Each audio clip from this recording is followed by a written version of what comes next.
Chartres, située dans la région centre, à 80 km au sud-ouest de la capitale.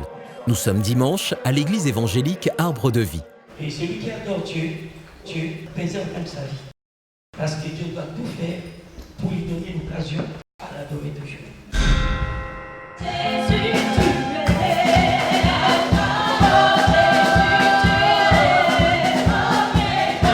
Il est 9h30. Des supplications, des invocations et des chants de louanges s'élèvent d'un même cœur clamant « Jésus, Alpha et Oméga ».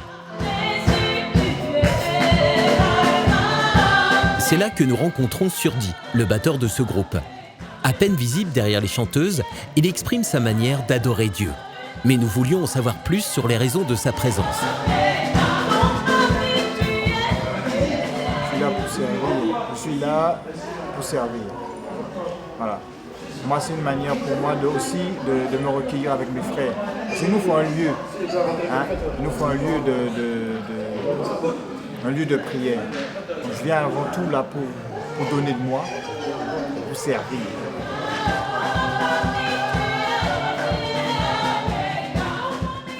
L'utilité, en fait, c'est de savoir qu'on peut compter les uns sur les autres et qu'on peut prier d'un seul cœur, en fait.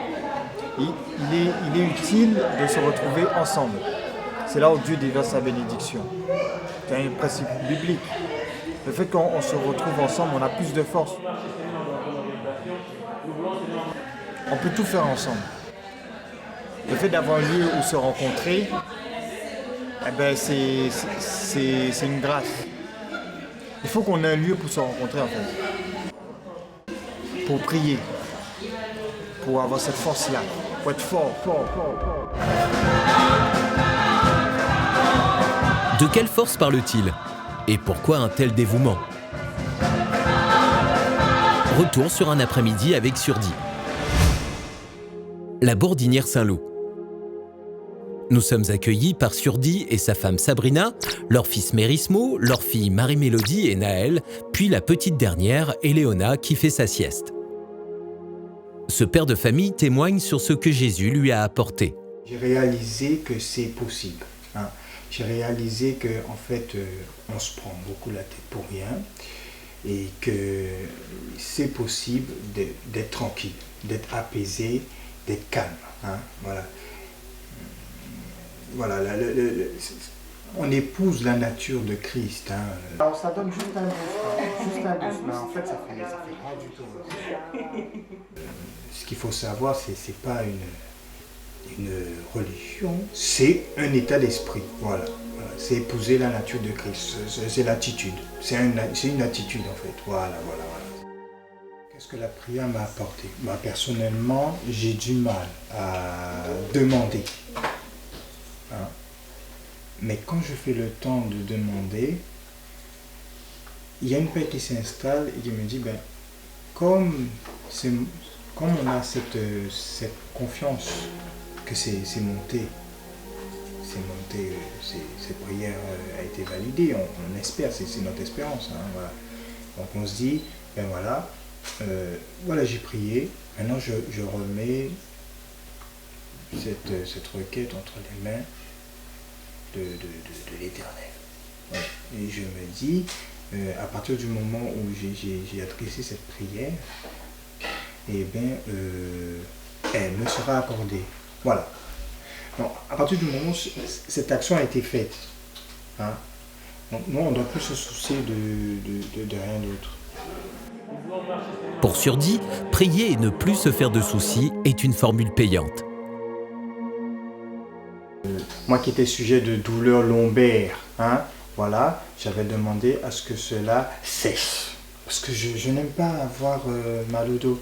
Hein. C'est un état que je n'aime pas beaucoup et j'avais demandé ça. Hein. J'avais demandé ça comme ça et j'avais fait une prière dans ce sens-là et ça m'a été accordé. Voilà, j'ai fait une prière. Et au jour d'aujourd'hui, comme je vous parle, je ne souffre plus des douleurs du dos. Et je prie pour ma famille et je vois que Dieu agit dans le cœur de ma famille, c'est-à-dire il apaise leur cœur grave. Maman, elle va peut-être chercher Mary. La paix dans le cœur peut résoudre beaucoup de problèmes, peut éviter le stress, tout ça. Faut avoir la paix. De toute façon, il dit quoi, Jésus-Christ, quand il s'en va là, et puis il dit je m'en vais, je vous laisse ma paix, et puis il dit tout ça. N'hésite pas, il cite la paix. Sabrina, la femme de Surdi, témoigne de ce qu'elle appelle la main du Seigneur.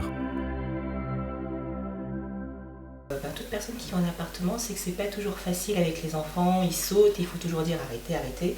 Et donc on voulait changer de lieu ou soit déménager dans le plus grand ou dans une maison. Sauf que la situation financière à cette époque-là, elle n'était pas forcément favorable puisqu'il n'y avait qu'un seul CDI. Et tout le monde sait que pour une maison, il en faut normalement 2, selon les banques. Selon les banquiers, il en faut normalement 2. Et par rapport à cette envie que l'on a eue de pouvoir déménager, on a eu la grâce sans qu'on en ait forcément parlé à l'extérieur, mais notre apôtre a dû recevoir, je suppose, quelque chose. Et c'est lui qui nous a, si je puis dire, lancé dans le projet de maison, parce que nous on se disait, par rapport à la banque, on n'a pas ce qu'il faut, donc on va au moins déménager dans du plus grand. Et l'apôtre nous appelle pour un rendez-vous et il nous dit, mais il serait pas temps que vous ayez une maison quand même, là, vous avez 2 enfants, etc., etc. Donc on se dit, si l'apôtre le sent, qui sait, c'est peut-être le moment. Et donc on a commencé à faire les papiers, à aller voir les constructeurs et tout ce qu'il faut. Et c'est là que le témoignage commence, si je puis dire, où on voit tout de suite la main du Seigneur. C'est que quand on a commencé, il nous a mis en relation avec le constructeur qui avait construit sa maison, si je ne me trompe pas. Et donc quand on a pris contact avec eux, on devait avoir une première conseillère et on n'arrivait pas à l'avoir, il y avait toujours une excuse qui fait qu'elle n'y arrivait pas. Et donc quand on a pu avoir ce premier rendez-vous pour qu'il regarde financièrement si ça passait ou pas, quand on arrive dans le lieu de rendez-vous et qu'on s'assoit, il s'avère que c'était une connaissance de monsieur qui, comme par hasard, venait d'arriver, ça faisait à peine 2 mois qu'elle est arrivée dans la société. Et donc du coup, je ne sais pas si c'est ce qui a fait ou pas une petite aide sur le dossier, mais on n'avait qu'un seul CDI, comme je le raconte, et ce CDI-là, il n'était pas d'un montant très exorbitant, il était dans les moyennes de 1 200 €, donc pour une maison, c'est quasi nul, si je puis dire. Et finalement, le dossier est quand même passé, je ne sais par quel moyen, mais ils ont pu débloquer telle somme qui nous permettait d'avoir un terrain et une maison. Donc on s'est dit, bon, d'accord, ça avance, parce qu'on avait vu d'autres banques quand même, c'est pas comme si c'était la première fois. On avait vu d'autres banques qui nous avaient recalé tout de suite, pas de CDI, donc pas de projet, c'est niet. Et là on s'est dit, bon ça commence apparemment, on peut quand même y arriver. Donc on continue. Le projet se fait, l'accord de prêt est donné, on commence à regarder les plans avec le constructeur, à lancer les démarches, donc on fait ce qu'il faut faire.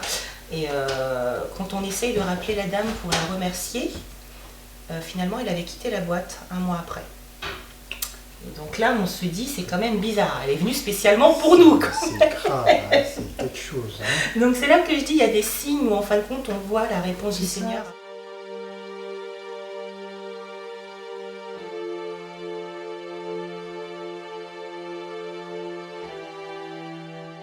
Donc en janvier, on avait dit que normalement fin mars, on ne sera plus dans les locaux, puisqu'on devait arriver dans la maison. Sauf que ils ont eu du retard. Donc nous, normalement, c'était soit on était à la porte, soit il fallait qu'on fasse d'autres documents auprès des HLM pour reporter notre départ, parce qu'ils sont en droit de nous mettre à la porte, puisque le préavis arrivait à la fin. Et donc du coup, ils avaient 3 semaines de retard. Et donc ça a été décalé et bon, les HLM ils ont été sympathiques, ils n'avaient pas de clients qui étaient derrière donc ils nous ont pas mis à la porte. Mais là où on voit la main du Seigneur, c'est que dans l'appartement on avait beaucoup de travaux à faire finalement, parce que du coup un petit truc par là, la facture elle s'agrandissait et comme on se réendettait déjà sur une certaine somme qui était vraiment, certes c'était déjà une bénédiction mais elle était quand même, le palier n'était pas exorbitant, donc on ne pouvait pas non plus faire un château, on faisait une maison. Donc on n'avait pas le budget non plus pour faire les travaux. Et donc on se disait, bon, comment est-ce qu'on va commencer à faire tout ça? Et ce qui s'est passé, c'est que durant ces 3 semaines, quelques jours après le jour qui était prévu qu'on ait la remise des clés pour ici, on reçoit un courrier de la mairie disant que le lot d'appartements, la lignée d'appartements dans laquelle on se trouve faisait partie du plan destruction parce qu'on habitait à Beaulieu et donc ils cassent tous les vieux immeubles pour en construire des nouveaux. Donc faisait partie du prochain plan de destruction. Et donc par rapport à ça, donc il fallait qu'on commence à chercher des lieux pour partir, que les cautions seraient automatiquement données, même si les lieux n'étaient pas restaurés, etc., etc. Donc sur le courrier, il y avait bien tous les thèmes. Et donc là, je regarde, je dis, mais c'est pas possible. Donc là, en fin de compte, on peut partir sans faire de travaux, on aura notre caution qui est remise. À quelques jours près, on loupait ça en fait. Ouais. Alors que nous, on s'inquiétait, on se disait, mais comment on va faire? On va se retrouver, on a quand même 2 enfants à la rue, les meubles et tout, comment on fait? Ouais. Et finalement, donc du coup, on a ce courrier-là, donc ce qui fait qu'on revient, comme monsieur l'a si bien dit, sur son témoignage personnel par rapport à la paix. Le Seigneur nous remet la paix par rapport à ce projet. Et du coup, on n'est plus inquiété par rapport aux travaux, on continue à s'orienter sur le déménagement pour arriver ici. Et donc on rend les lieux, donc sans faire aucun travaux, la caution nous a été remise. Et donc on arrive ici dans ce lieu, on fait ce qu'il fait, on commence notre vie dans la maison. Et je continue toujours parce qu'il faut voir le après en fait à chaque fois. Toujours un après. Et donc on va à Carrefour et on rencontre l'un de nos voisins qui était donc dans l'immeuble. Et 6-7 mois après à peu près ça. Et donc on leur demande, donc vous avez déménagé, ça y est, c'est fait. Et là ils nous répondent, ah bah non finalement on a reçu un autre courrier, on n'est plus dans les priorités, ce sera dans 2 ans. Et là on se dit, non, c'est quand même pas possible. Il y a quelque chose. C'est quand même pas possible. Donc là vraiment le Seigneur nous a placés ici.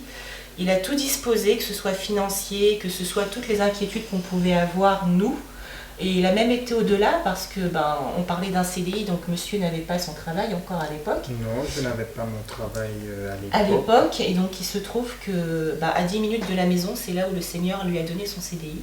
Ouais. Donc Chartres n'est pas très grand, mais quand même d'une certaine étendue. Donc il aurait pu être à gauche, à droite. Et son travail est sur la route où on se trouve actuellement, où la maison a été construite. Il y a plein de choses qui se sont déclenchées pour les enfants. On se disait, mais le mercredi, où est-ce qu'ils vont aller? Parce que nous, on travaillait. Et le centre de loisirs a ouvert l'année où on est arrivé dans la maison, alors qu'il n'y avait rien ici. Donc plein de choses qui se sont disposées. Comme la parole de Dieu dit, Dieu est le maître du temps et des circonstances. Et c'est vraiment cette parole-là qu'on a vécue à travers ce témoignage. Voilà maintenant 4 ans que Surdi et sa femme Sabrina sont propriétaires. Leurs enfants ont de l'espace pour jouer. Jésus, ou la main du Seigneur, comme ils disent, a disposé de bien des choses pour leur bonheur. Une histoire de foi.